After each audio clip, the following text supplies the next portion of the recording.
One. Yes, and welcome, folks, to Truth versus News here, second hour on April the 6th and Holy Week here, and holy heck is happening around here. The whole world is coming to an end. It looks like it's pretty bad, and I will say that we must really, here we go, resist what's happening to us, because it's either them or us, and they are trying to win, and we got to resist here. And folks, I just let you know that I also do statistics. You know, I've done statistics for a while, and the bottom line, I've done it for the states, all the states in the United States here, and essentially I put the number of cases that they put out there, and I added in the population of the states, so that number of cases per population, and the bottom line is that the number of cases of the states turns out to be 0.1%. That means 999 people do not have it. There's only one person out of 1,000 that has it. And so, but the cure, shutting down the whole country for 1/10 of 1%, this shutdown cure is a killer. It's the worst for the 99.9% of the Americans. It's really awful, and we really have to stop it. And it is really a mind screw up. I mean, they really are playing with your minds, and it's all propaganda and everybody. So it's really bad, and it really is a coup d'etat. So it's not good. And I have some other comments too. And I also did a video showing about Bill Gates having his exercise back in November and saying the exact same thing as what's being said on the TV right now. And the whole thing has been pre-planned, and it's all a mind game, and you're the victim. You are really the victim here. So go ahead, Jim. Don, you got it right. That's right. As Britt Hume observed, you don't shut down the country over an infectious disease. That's right. Here we have social unrest rising as Italy's lockdown enters the fourth week. The poorest southern regions, people are running out of food and money, and they're getting exasperated. Right. Oakland could become the next epicenter as crowds party on the street. Despite warnings and orders to stay at home, some California residents have chosen to party with hundreds of their friends and neighbors instead. Why the hell not? Sunday, the police reported during our sideshow enforcement, 3 people were arrested, 14 cited, 12 vehicles towed. About 400 people took part in this disruptive and illegal behavior, exercising their intelligence. Revelers mingled and watched as drivers conducted stunts with cars in the middle of the street. Video from spontaneous gatherings show people without face masks, clearly breaking the 6-foot social distance spacing guideline recommended by health officials and other experts, which are complete and utter nonsense. Meanwhile, we have in the UK, despite clear advice, over 3,000 people spent today in Brockwell Park, many of them sunbathing in large groups. This, according to the report from the council, the city council, is unacceptable. So the actions of the minority now mean that following police advice, Brockwell Park will be closed tomorrow. But what the point is having a park open if you can't go there anyway? Meanwhile, Tucker Carlson, among the very few, is saying shutting down America economically is going to have catastrophic effects that will echo for decades. And the situation is absolutely grim. Scott, your thoughts? We're hovering on the precipice of complete disaster for America. Well, you and I have talked about this, Jim. You know, if no one can take this apart and analyze it and dissect it. If you and I can't do it, no one can. And we've been doing this constantly for 3 weeks, if not more, and coming to the realization that the medical science behind this is very, very suspect. Don's statistical analysis is excellent. The tiny percentage that has something to shut down the rest of the country is a crime. It's a massive crime, and it's a massive violation of 42 USC 1985-83. It's also 18 USC 242 on a national scale. The conspiracy to violate your constitutional rights is a crime. And if you are injured, it's 10 years in prison for the perpetrator. So if somebody is handcuffed by a police officer and damages himself, he has a case to throw those cops in jail for 10 years. I think that's what needs to happen, is massive social legal rebellion by rebellion against tyrants and fascists, going down to court saying no one has the authority to arrest an American citizen for gathering, for socializing, for assembling, for speaking, for doing activities, because the Constitution allows it. And this is the point where people either rise up and they begin getting very, very brazen and bold and defensive with their constitutional rights, or they lose them all in the the smoke and the destruction which the fascist state is bringing onto America. The other thing is, this cannot the damage, the psychic damage, the emotional damage, the emotional intellectual damage to the American people that this entire psyop has caused is justification for a civil war in its own right, because the American people have been betrayed by every institution. They've been betrayed by their media, betrayed by their town councils, betrayed by their local police, betrayed by their national politicians, and told nothing but lies. And the executive orders by the health officers, these draconian fascists who've written letters like in Contra Costa County or Alameda County saying you can be cited with a misdemeanor if you're caught outside your house.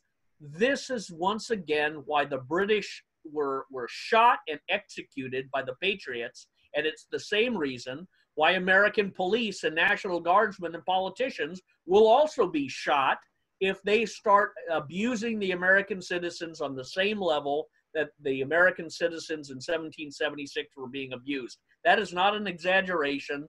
And I think that with social media and Nextdoor and Facebook and these other platforms for people to talk and to put up videos of the fraudulent, empty hospitals and all of these other things, more evidence is going to come out, Jim. More and more discoveries are going to come out. And the more discoveries come out, the more the truth is exposed, the more volatile, angry, and dedicated the American people will be deliberating themselves. Fauci and these others who are, remember this, Fauci and Blix and these people are already disgusting to look at and listen to. Nobody likes them. Everybody sees them and they have an irritability. They look at Fauci like this little midget from the Wizard of Oz that nobody likes. He's an ugly little twerp. Everybody wants to punch him in the nose. They look at Blix, this old hag with braces on her teeth. Nobody likes her. And all these people have this arrogant presumption, and the media too. The media in their screaming chicken little ways are trying to bully people by the tone of their voice. And I think people are aware of this. They're sensing it. They just haven't got the words to attach to what's being done with them, but they are symbolizing it and resonating that they are being victimized and abused and lied to, and they are suffering economic loss. Their children are suffering, and it's a very dry, kindling environment waiting for a flash to ignite, I think, a massive inferno of uprising for the purposes of resecuring liberty. I could see scenarios where town councils are overthrown and no confidence votes, police, sheriffs are deposed, removed, new sheriffs come in, militias, groups of citizen watch groups begin to rise up. I think that is on the horizon, because the only people on planet Earth that will stand against tyranny and fight to the death are the American people and the Russians. And I think the American people are going to be provoked to rise up by other international voices as they start to discover this. Jim? God, I think you make impeccable points. When we turn now to some of the politics of the situation, Trump has fired the Inspector General for the intelligence agency. He was the guy who changed the form to allow this whistleblower, based upon nothing but rumor, speculation, and hearsay, to file a complaint. This guy is a deep state dog, a rat. Getting rid of him was the right thing to do. Meanwhile, Pelosi tries to personally cash in on coronavirus.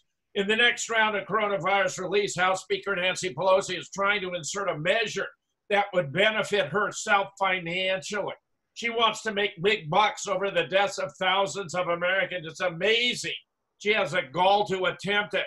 She wants to roll back the Trump administration's cap on state and local tax deductions. So it was done to stop the rich from getting an unfair break in paying their fair share of taxes. For a party always on about income inequality, you'd think they'd like this. They don't. It hits them in their own pocket. A Fox News report, 2019, from the Joint Committee on Taxation projected those who would face lower tax liability from the elimination of the SALT cap, which only affects those who itemize tax deductions, 94% of whom earn at least $100,000. The government would lose out $77.4 billion in tax dollars, more than half of the amount being saved by taxpayers earning $1 million or more. Those earning more than $200,000 would reap most of the balance. Pelosi's going to save a bundle. She's trying to do this to capitalize on this brutal situation inflicted on the American people. Meanwhile, the governor of Nevada was found hoarding hydrochloroquine after banning the drug. How disgusting is this? The Nevada governor, Steve Sisolak, Democrat, of course, had a knee-jerk reaction to Trump's optimism about a malaria drug that might be an effective treatment for the Wuhan coronavirus. Trump was hopeful about it. So anti-Trump Democrats like Sisolak were against it. Sisolak banned hydroxychloroquine as a treatment for COVID-19, ostensibly over concern of hoarders stockpiling and causing shortages for patients who use the drug for other ailments like lupus and rheumatoid arthritis. But while the governor restricted the public from receiving the potentially life-saving drug, his Department of Corrections began stockpiling it. Meanwhile, we have a cartoon that captures we're in a medical military state. What chill dudes, what's the big deal? Overreact much? What does asymptomatic mean? We're in a military police state.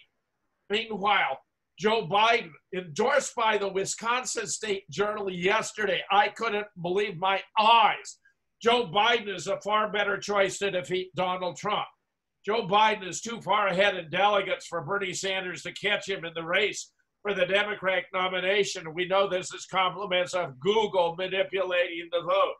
More significant, Biden is a much better choice to defend the reckless and self-absorbed President Donald Trump. How absurd!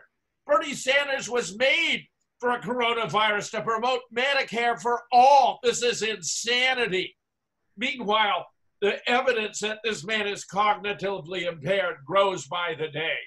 Plug pulled on Biden's virtual town hall after technical glitches and miscues. Joe Biden's first virtual town hall was marred with technical gas and confusion and ended after only 5 minutes. Here he is on the screen, on the camera, walking out of the screen, reading everything right from his cell phone. It's outrageous. Here's the best he can do. Check this. This is a current state of the Democratic leading candidate for president. We need to activate the reserve corps of doctors and nurses and beef up the number of responders dealing with these crushing cases. And in addition to that, we have to make sure that we are in a position that we are. Well, let me go to the second thing. I've spoken enough of it.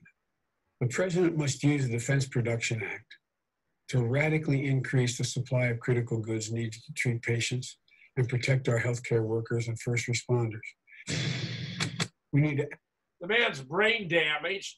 He's clearly cognitively impaired. And the Wisconsin State Journal, aware of all these facts, how could they not be unless they have been deaf, dumb, and blind, are nevertheless endorsing him to be the Democratic nominee? This is absurd beyond belief. Scott.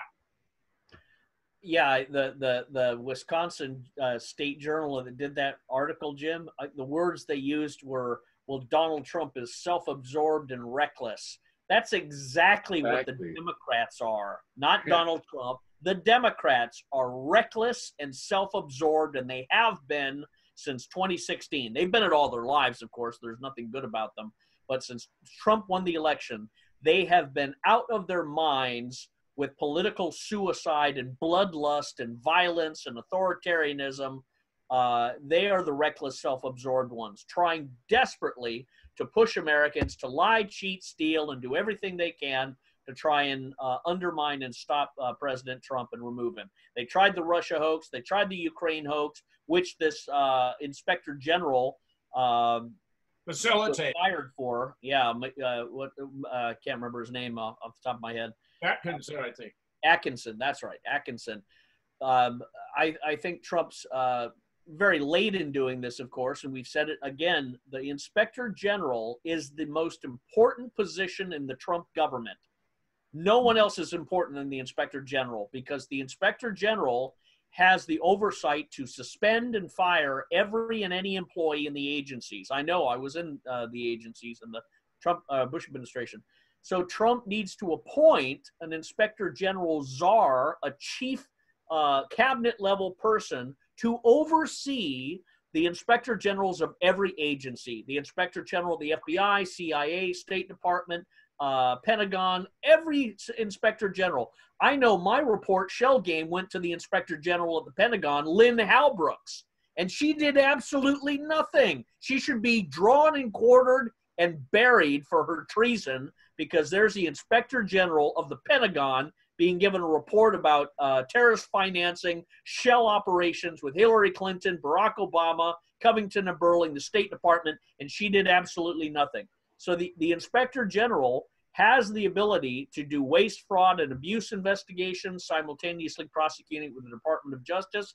And that's how you clean out these agencies of the parasite ticks that Obama has got buried in there, including the military. Some of the worst, stupidest scum I've ever came across were wearing the uniform and claiming to be American soldiers and patriots. They were treacherous parasites and political operatives. And Vindeman, Lieutenant Colonel Vindeman, is a prime example, who hides behind his officer uniform and demands he be shown the title, call me Lieutenant Colonel.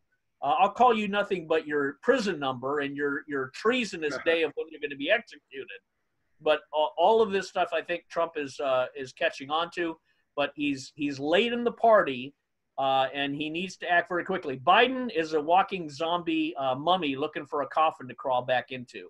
And I wouldn't be surprised if they take him out, if they kill Biden, and put in either Hillary Clinton or Cuomo to replace him, because he's a dead. I'll tell you, Scott, Andrew Cuomo is getting a huge amount of television time.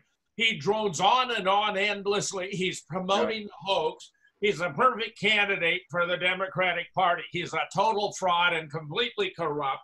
That exemplifies that party to a T. Absolutely stunning. That's right. This is actually a repeat, unintended, where Fauci, Trump will be challenged by a surprise global disease outbreak, where Bill Gates now wants to develop a new tattoo ID to check for vaccination. Gates has been recommending that before we're able to fly on a commercial aircraft, we have to have our vaccination papers. How outrageous is that? Meanwhile, it turns out Bill Gates and Jeffrey Epstein were well acquainted. That Bill Gates had flown on the Lolita Express. Surprise, surprise. And here, guess what? We have Bill Gates with, guess who? Anthony Fauci, the fraud. Fauci the fraud. Fauci the fake. Unbelievable. Even Madonna now is falling in line, partnering with Bill Gates, donating $1 million to the COVID-19 effort. He warned us of a global pandemic in 2015, and I wish to God we had listened, the singer said. This is the woman who, on the day of the inauguration of Donald Trump, reported to the nation she was dreaming about blowing up the White House. She hasn't changed. She's a disgrace. Meanwhile, Fauci confirms his friendship with WHO director, both of whom are connected to the Clinton Foundation through Ethiopia. We're identifying the perps. There are two of the big 3 or 4. Meanwhile, Adam Schiff, disgrace of disgraces, shifting legislation to set up a 9/11 style commission to review the coronavirus response. How outrageous can you get?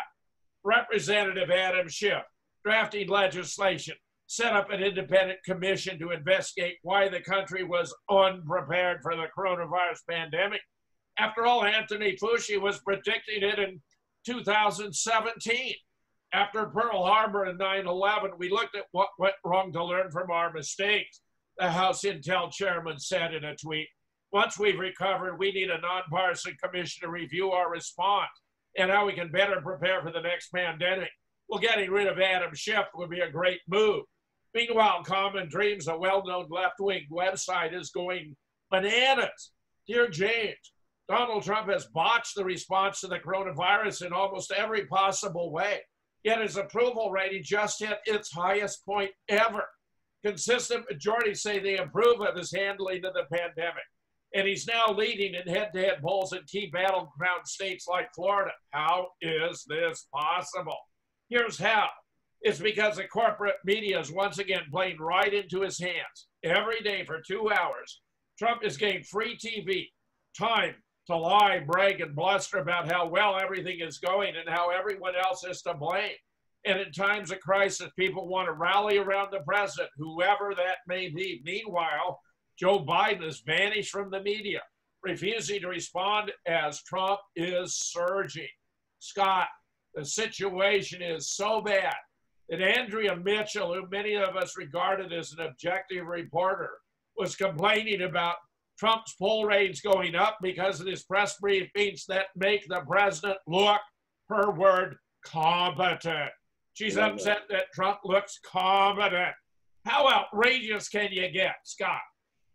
Yeah, it's you know, some of the most vainglorious, asinine idiots I ever came across were working in the media or are just so self-absorbed.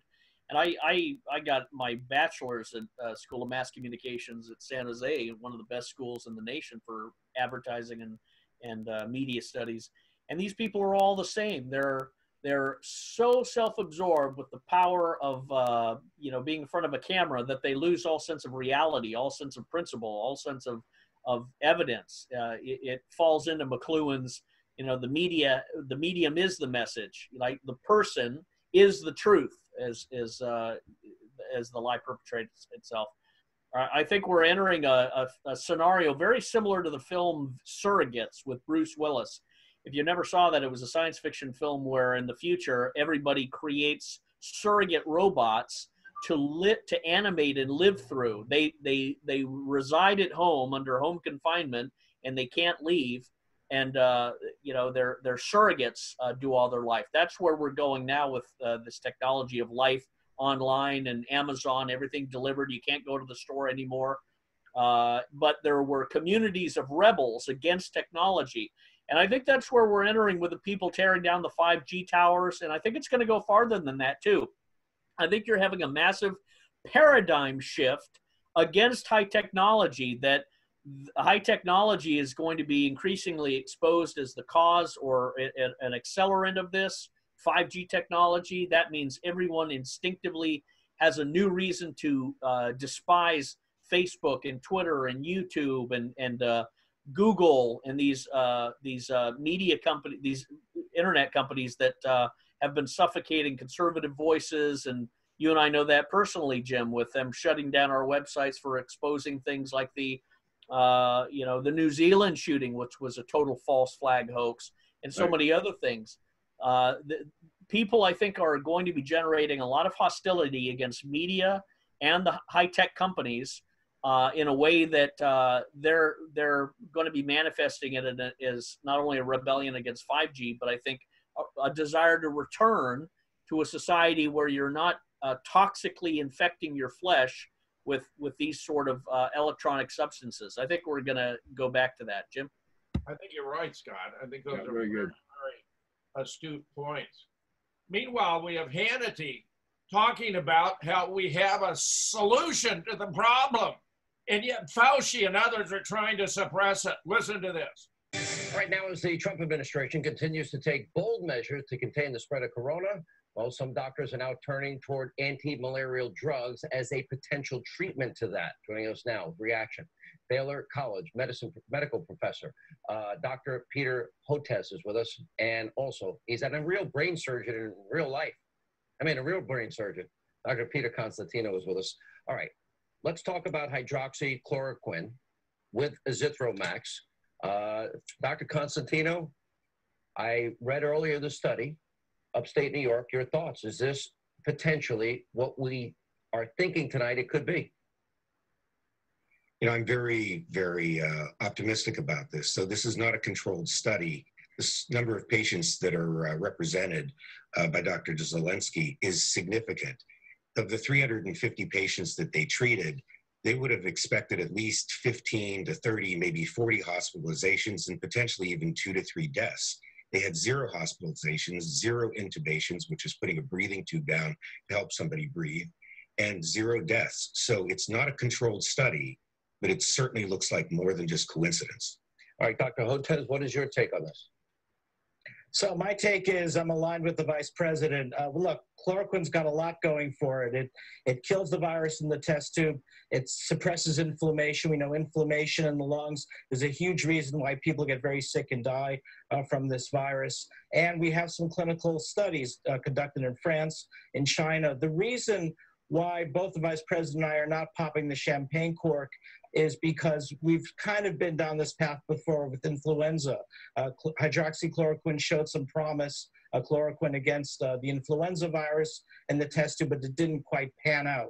Well, look, we have every reason to be optimistic. We have to remember hydroxychloroquine is just one of several new therapies that are rapidly being accelerated into the clinic. I told you last week that you're about to see the full power of American science brought to bear on this problem. And here's an example of it, hydroxychloroquine. But we have other things coming down the pike as well. We have a new antibody therapy, which I think will be announced later this week, possibly by the FDA, which I even have higher expectations for than even hydroxychloroquine, because we know it worked with the previous SARS virus back in 2003. So that's going to be rolled out. You're going to see a number of new therapies moving forward. Some of them repurposed old drugs applying to this problem, others brand new drugs, and then the vaccine down the line. So this is going to be a continuing story of lots of new exciting therapies. Dr. Constantino, you agree with the other possibilities as well? There's real hope tonight for the country.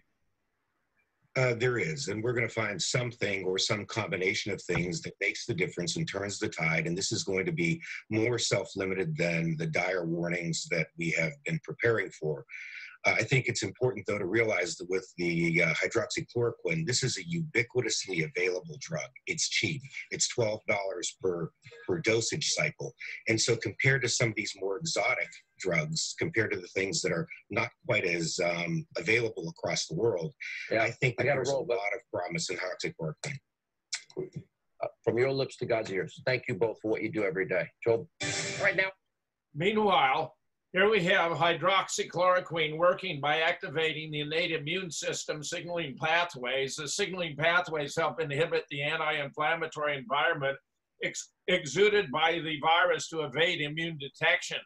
It's very good because what it means, we have a solution to the problem. Here's another report.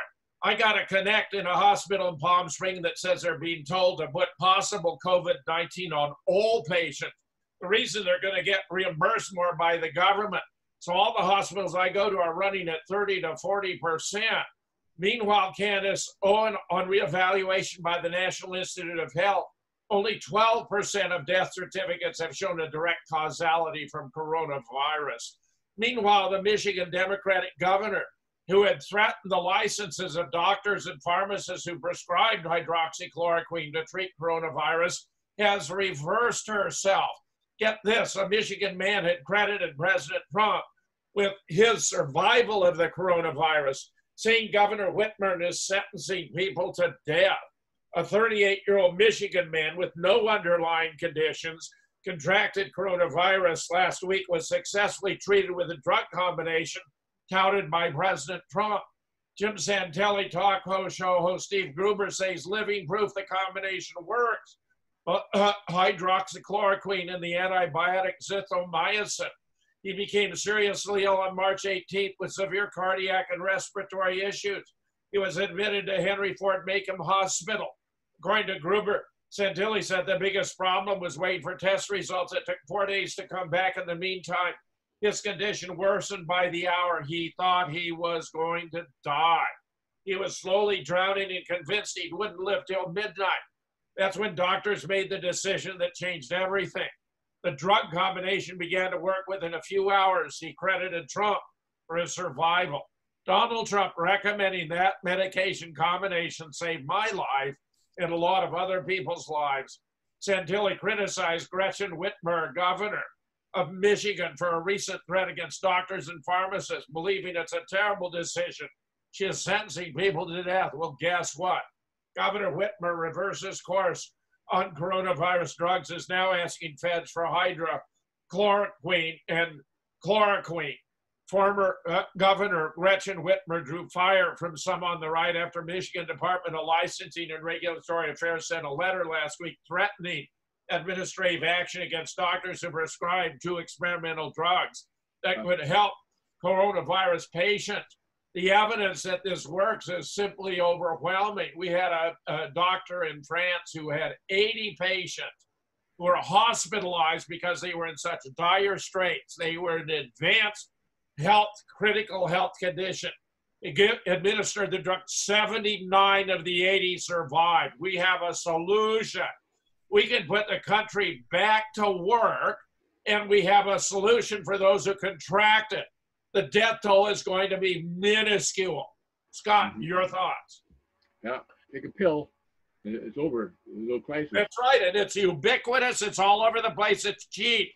Everyone has it.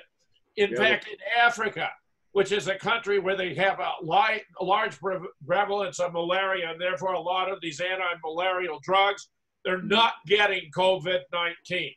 Scott, your thoughts?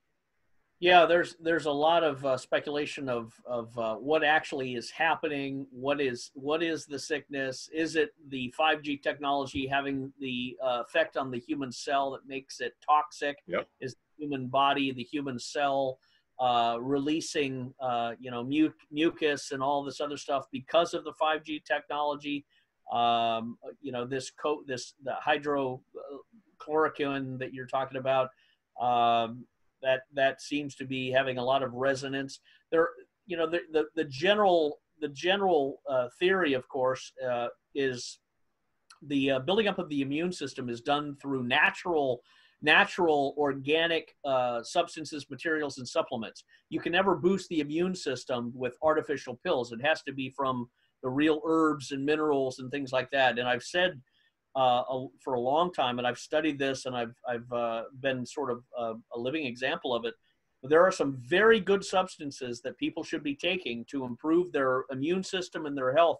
One of which is propolis, Propolis. It's a bee product that you can get at the health food store, and it naturally kills viruses in the hive of bees. It's like bee spit. The bees spread it in the hive, and it kills viruses that come in. So propolis, oregano oil, which is a natural capsule that detoxifies and cleanses the blood from infection. Sovereign silver, echinacea, cayenne, amazing natural herbs and supplements that boost the immune system. And let's remember, this Whitman is a hell of a story, because you've got, a governor basically condemning people to death by denying them the ability to get something that may help them, this hydrochloroquine. And she really should be prosecuted, sued for murder, because some people may have died that wouldn't have died had they been able to get this, but they couldn't because she has stopped it. She's threatened also doctors with administrative review. Well, that's, a doctor takes the Hippocratic Oath, do no harm. And, never mind some of the weird things that is going around in the medical industry, but the doctors that are genuinely interested in healing people are being stopped by a bureaucrat governor that has no medical expertise whatsoever. So yet again, another example: if you lose a relative, a child, a father, a husband, a wife, because of this, this action, this violation, once again, I think you're sowing the seeds for a civil war that could get out of hand very quickly. Jim? Oh, I think you're 100% correct, Scott. 100%. That's the end of the rope. Meanwhile, Trump observed it was up to the doctors. They'd shut the entire world, Trump said. He's ready to get the U.S. open for business in days by confining lockdowns to hotspot and refuses to commit to following missing Tony Fauci's advice on whether it's safe. Now, this was a few days ago that he was saying this, but he needs to follow through. Meanwhile, we have 12 experts from around the world who have questioned what's going on here. This is published on my blog at jamesfetzer.org. Very important. We have Dr. Sushit Bhagat, a specialist in microbiology, a professor at the Johannes Gutenberg University in Maine, head of the Institute for Medical Microbiology and Hygiene, one of the most cited research scientists in German history. What he says: we are afraid that 1 million infections with a new virus will lead to 30 deaths per day over the next 100 days. But don't we realize that 20, 30, 40, or 100 patients positive for normal coronavirus, not this novel, are already dying every day? The government's anti-COVID-19 measures are grotesque, absurd, and very dangerous. The life expectancy of millions is being shortened. The horrifying impact on the world economy threatens the existence of countless people. The consequences on medical care are profound. Already, services to patients in need are reduced, operations canceled, practices empty, hospital personnel dwindling. All this will impact profoundly on our whole society. All these measures are leading to self-destruction and collective suicide based on nothing but a spook. Dr. Joel Kettner, professor of community health science and surgery at Manitoba University, former chief public health officer for Manitoba Province, medical director of the International Center for Infectious Diseases. What he says: I have never seen anything like this, anything anywhere near like this. I'm not talking about the pandemic, because I've seen 30 of them, one every year. It is called influenza and other respiratory illness viruses. We don't always know what they are, but I've never seen this reaction, and I'm trying to understand why. I worry about the message to the public, about the fear of coming into contact with people, being in the same space as people, shaking their hands, having meetings with people. I worry about many, many consequences related to that. In Hubei, China, in the province of Hubei, where there have been the most cases and death by far, the actual number of cases reported is 1 per 1,000. The actual rate of death reported is 1 per 20,000. That's right. So maybe that helps to put matters into perspective. Amen. Dr. Joannidis, professor of medicine, of health research and policy, and of biomedical data science at Stanford University School of Medicine, and a professor of statistics at Stanford University School of Humanities and Sciences, director of the Stanford Protection Research Center, co-director of the Meta Research Innovation Center at Stanford. He's also the editor-in-chief of the European Journal of Clinical Investigation. He was chairman of the Department of Hygiene and Epidemiology, University of Iona School of Medicine, as well as adjunct professor at Tufts School of Medicine. As a physician, scientist, and author, he has made contributions to evidence-based medicine, epidemiology, data science, and clinical research. In addition, he pioneered the field of meta-research. He has shown that much of the published research does not meet good scientific standards of evidence. What he says: patients who have been tested for SARS-CoV-2 are disproportionately those with severe symptoms and bad outcomes. As most health systems have limited testing capacity, selection bias may be even worse in the near future. In other words, those who are being tested are those who are already in deplorable condition, and therefore you're going to have a much higher proportion of deaths because you're selecting a very predetermined condition, group of patients who are predisposed to death. One situation in which an entire closed population was tested was a Diamond Princess cruise ship and its quarantined passengers. The case fatality rate there was 1%. But this was a largely elderly population in which the death rate from COVID-19 is much higher. So in other words, we would expect it to be much less than 1%. Could the COVID-19 case fatality rate be that low? No, some say, pointing to the high rate in elderly people. However, even some so-called mild or common cold type coronaviruses that have been known for decades can have fatality rates as high as 8%, when they infect elderly people in nursing homes for exactly the same reason. Right. If we had not known about a new virus out there, have not checked individuals with PCR tests, the number of total deaths to influenza-like illness would not seem unusual this year. I repeat, if we had not known about a new virus out there, had not checked individuals with PCR tests, the total number of deaths out there due to flu-like influenza would not seem unusual this year. At most, we might have casually noted that flu this season seems to be a bit worse than average. Not a justification for shutting down the country. Dr. Peter Goscheft is professor of clinical research design and analysis at the University of Copenhagen, founder of the Cochrane Medical Collaboration. He's written several books on, get this, corruption in the field of medicine and the power of big pharmaceutical companies. I repeat, he has several books on corruption in the field of medicine and the power of big pharmaceutical companies. What he says, about that. our main problem is that no one will ever get in trouble for measures that are too draconian. They will only get in trouble if they do too little. So our politicians and those working with the public health do much more than they should. No such draconian measures were applied during the 2009 influenza pandemic, and the obvious cannot be applied every winter, which is all year around, as it is always winter somewhere. We cannot close down the whole world permanently. Should it turn out that the epidemic wanes before long, there will be a queue of people wanting to take credit for it. And we can be damn sure draconian measures will be applied again next time. Remember the joke about tigers? Why do you blow the horn? To keep the tigers away. But there are no tigers here. Yeah, you see what a great job I'm doing? A classic case of statistical irrelevance of property that makes no difference whatsoever to the outcome. Meanwhile, world odometers update their data across a huge range every single minute. It's updating now as we speak. This shows worldwide deaths from January 1st through April 1st of 2020.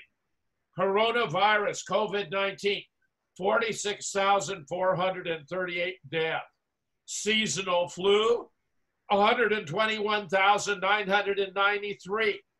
Malaria, 246,121. Suicide, 269,076. Traffic fatalities, 338,715. AIDS, HIV, 421,808. Alcohol, 627,571. Smoking, 1,254,352. Cancer, 2,060,730. Hunger, 2,806,314. Abortion, 10,665,130. All during January 1st to April 1st. So why are we talking about a coronavirus pandemic? Seasonal flu is like 3 times greater. We're not talking about a seasonal flu pandemic. Malaria, overwhelmingly more. No malaria pandemic, no suicide pandemic, no traffic fatality pandemic, no alcohol pandemic, no smoking pandemic, no cancer pandemic, no hunger pandemic. This is idiotic. This is insane. We can't shut down the country because of a relatively mild infectious disease. The president must get us back to work. And the statistics for April 5th, that was April 1st you showed. April 5th now is up to 69,000, but still 69,000 is way less than any of those other numbers for those other diseases. Yeah, it's not a pandemic. It's a This is a joke. This is a fraud. This is an enormous hoax. Scott, your thought. Well, Something else. everybody hates China already. No one likes China. No one likes the theft of their intellectual property or the organ harvesting or any of the other bad things that China does. But they also hate more their own politicians, policemen, military, media that deceive and backstab the American public. And that's what I think this is going to be perceived at increasingly as the evidence trickles in, as the document the videos showing the absence of anything, as more leaders rise up and say this is absolutely ludicrous, this is a flu if anything at all. And who does it fall upon? It falls upon the head and shoulders of Donald Trump. His neck is in the guillotine because he owns this. Democrats want him to own it. They want chaos. They want bloodshed. I wouldn't be surprised if they start triggering Rodney King riots. CIA are very good at that, giving guns to black youth in inner cities. They've done that for a long time.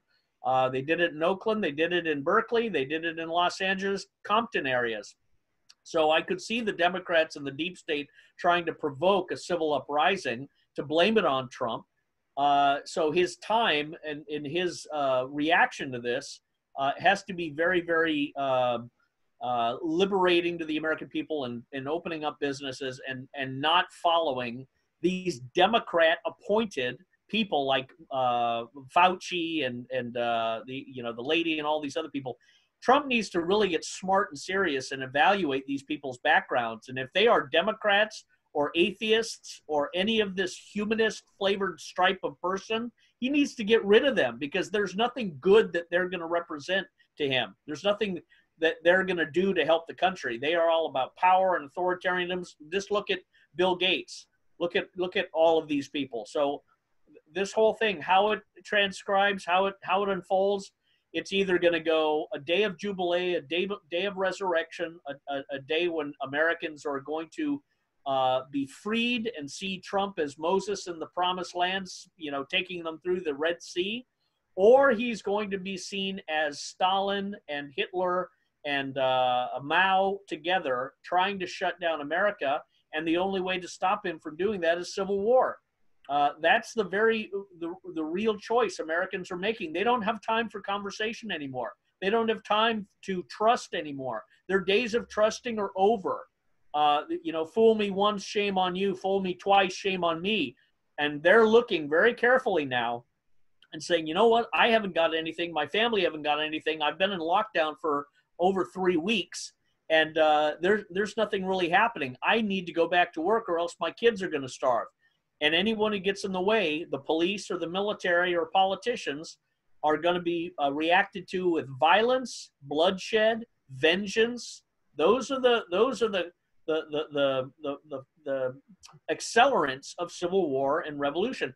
And when you arrest pastors, when you put ankle monitors on people, when you tow people's cars, incidentally, it costs like $500 to $1,000 to get your car untowed from Oakland. That's a lot of money. And that's the sort of thing you don't have the money for. And the police are doing this. This has all the hallmarks of a civil war in the making. And, who's better to fight a civil war than Americans? And what better cause to die for than defending your freedom? Now, no one wants that, but that's, I think, where we're going very quickly if Trump doesn't get in front and say this is the economy is back open for business. America's back open. I am not going to stop Americans from getting out. People who are sick, stay indoors. Don't go out. But I am not going to harm the entire country based on this sickness. It's going to go away. It's going to disappear. It was never there in the first place in one very real sense. And Trump needs to realize that and get out from behind the fear and be proactive. And how this spells out with China, this is a great opportunity to brand China as the enemy of the world, the diseased epicenter of the world, and why the world can't do any business or have any relationship with China. And Tucker Carlson's done a little bit of that by exposing the World Health Organization falling in line with the Chinese communist authoritarian. So China is being exposed as very lockstep with CNN, MSNBC, the World Health Organization, and others. So I think Trump needs to expose that as well. Jim? God, I think you got it exactly right. And here we have our whole hopes hinge on Donald Trump calling this out to be a hoax, calling this out to be a hoax. That's where we stand today. And the fate of the nation rests with this one man. Never in the history of the United States have we been in a situation where a more enormous consequence would follow from the decisions of a single man, the President of the United States. Absolutely stunning that we should be in this predicament. Absolutely stunning. And Scott, I gotta say, in my opinion, the American people are reaching a point where they have nothing left to lose. Nothing left to lose. Dangerous. They have nothing left to lose. When you can sit at home and vegetate, well, all of your worldly wealth simply disappears. Or you can take a stand. You can go back to work. You can pick up arms if necessary to defend yourself, your life, and your family. I think that's a no-brainer, Scott. I think as soon as the American people realize they're in that dilemma, that the solution is immediate and obvious, and the effect is going to be stunning. Yeah, people need to put themselves on the record. They need to start posting messages on Nextdoor and these community groups, not in a violent, threatening way, but they need to have a dialogue and say and appear to their town councils and essentially say, these unconstitutional, fascistic, authoritarian actions have no medical credibility whatsoever. They're totally unconstitutional, and we as citizens are not going to tolerate them anymore. We're not going to starve to death in our homes based on something that is afflicting a very small percentage of the country. So people really need to start putting it out there so that they begin liberating themselves, I think, through legal declaration. And Don knows that too. Go ahead. Even Nigel Ferguson, who was the UK pandemist, who predicted that we could have 2.2 million deaths in the United States and 500,000 in the UK, has completely reversed his position and now believes that deaths in the UK could be 20,000 or fewer. So he's gone from 500,000 to 20,000 or fewer, which means in relation to the United States, instead of 2,200,000, we're down to 200,000 or fewer.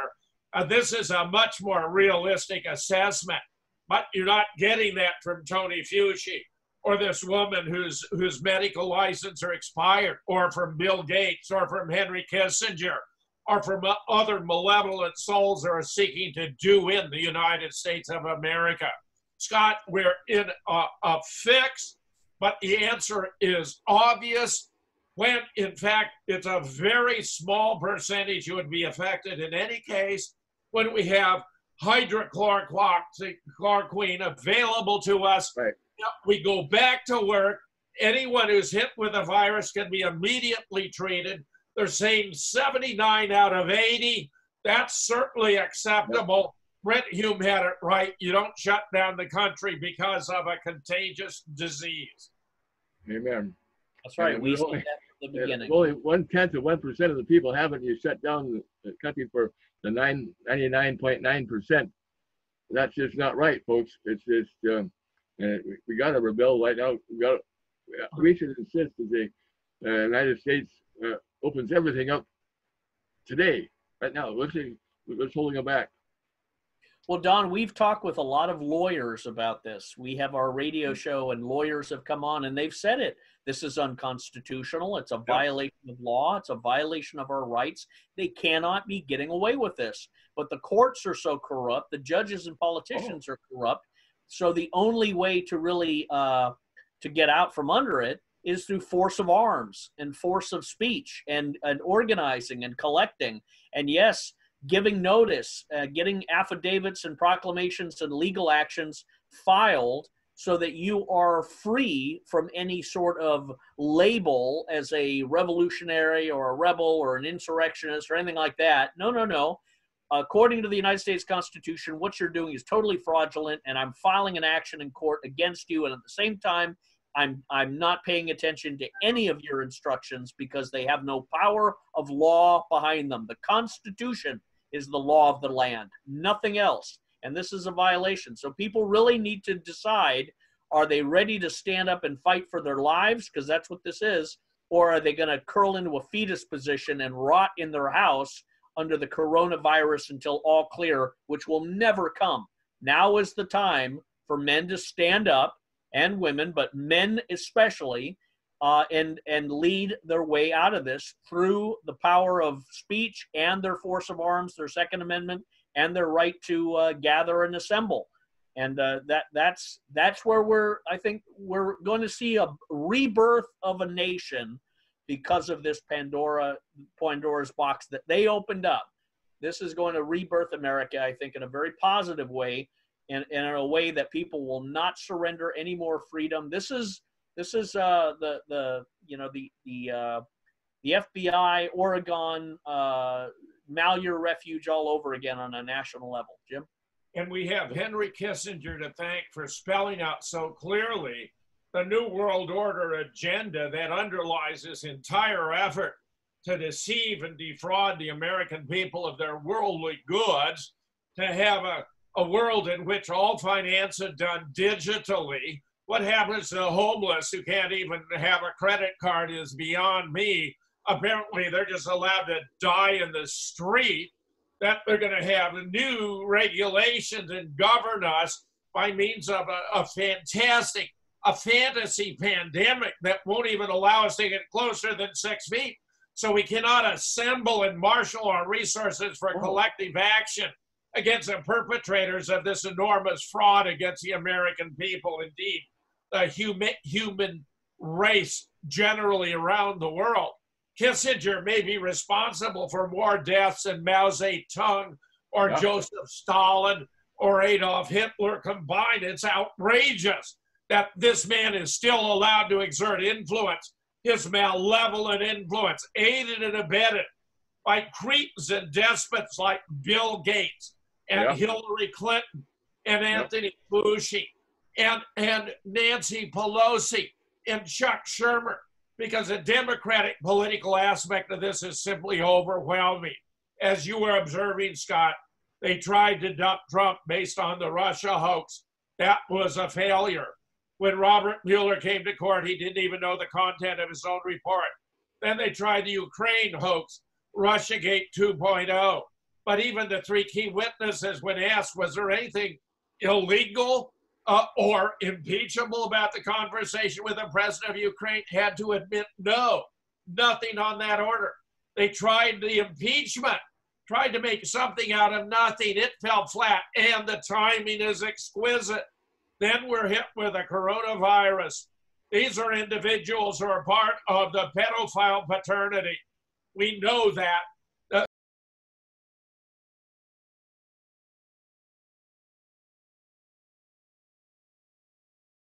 Fraternity. We know that from conversation with Jim Rothstein I have had personally, who is a Gold Shield New York City detective who cracked many pedophile cases. 70% of the American political elite is engaged in pedophilia. Trump appears to be cracking down. They're not doing this for the sake of the nation. They are doing to save their own ass, and they don't care who suffers for it. It's as outrageous as anything to ever occur in our lifetime, Scott. It cannot be allowed to prevail. Your final thoughts before we part. We're out of here right now. So this is official facts. They've been lying to us for a long time, folks. This is Truth Versus News here on Monday, April 6th in Holy Week. We're having holy hell here unless we get this thing open again. So really, this is the crunch time. This is the week. They say that. Let's do it now and get it done. And so thank you so much for watching, folks. Really appreciate it. Adios. Okay. Because I thought the video would take longer, I didn't have more stories. You know, I would have. That was good. That was good. Those are good. Good number analysis at the end. Good. Okay, good. Okay, good. I will need your first hour, Jim. I hit a wrong button and The first hour was dynamite, Don. I'll get it to you right away. yeah, okay. The first hour I need. You need a title? Oh, sure. Holy Hell Week here. Live free or die. Yeah, that's Live free or die. Yeah, there you go. The nation's fate hangs in a balance. We have never been in as dire a situation as we find ourselves now. Yeah. Live free or die, Don. Great work, Scott. Great work. I'll get this to you both right away.